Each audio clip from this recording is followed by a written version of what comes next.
aime le Liban, on aime les Libanais. Aujourd'hui, on pense à eux et on est là pour dire qu'on ne les oublie pas, qu'on est touché par la souffrance et la douleur qu'ils vivent aujourd'hui. Alors que les violations israéliennes du cessez-le-feu se poursuivent au Liban Sud, un concert exceptionnel en soutien au pays du Cèdre était organisé le 20 mai par l'Institut du monde arabe à Paris sous le haut patronage du président de la République.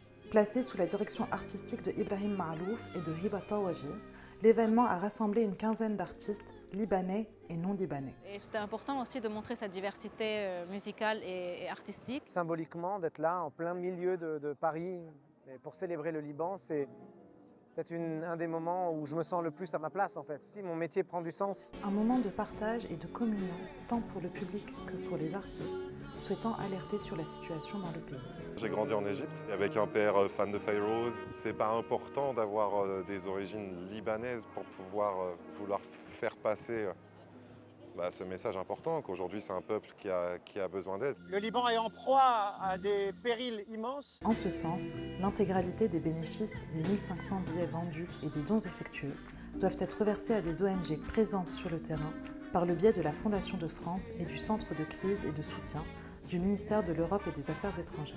En mars 2026, une aide humanitaire d'urgence de 17 millions d'euros avait été engagée par la France pour répondre aux besoins des populations civiles et déplacées en partenariat avec les Nations Unies, le CICR et des ONG libanaises et françaises. Notre engagement, évidemment, se maintient. Et notre engagement, c'est aussi un engagement pour dire ce qui se passe, pour dénoncer les violations au cessez-le-feu, pour dénoncer les occupations, pour dénoncer la situation aujourd'hui qui, au Liban, est intenable. Face au sentiment d'impuissance que partagent de nombreux membres de la diaspora libanaise, ce type d'événement permet aussi de se mobiliser différemment. Ça fait du bien parce que ça donne déjà une image du Liban artistique plutôt que violente. On a un devoir de soutenir nos compatriotes qui sont là-bas, qui souffrent. Une soirée placée sous le signe de l'espoir à travers l'art et la culture, afin de continuer à faire rayonner le pays au-delà des blessures de la guerre.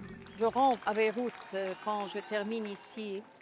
On n'est pas mort, alors on continue à faire ce que nous savons faire.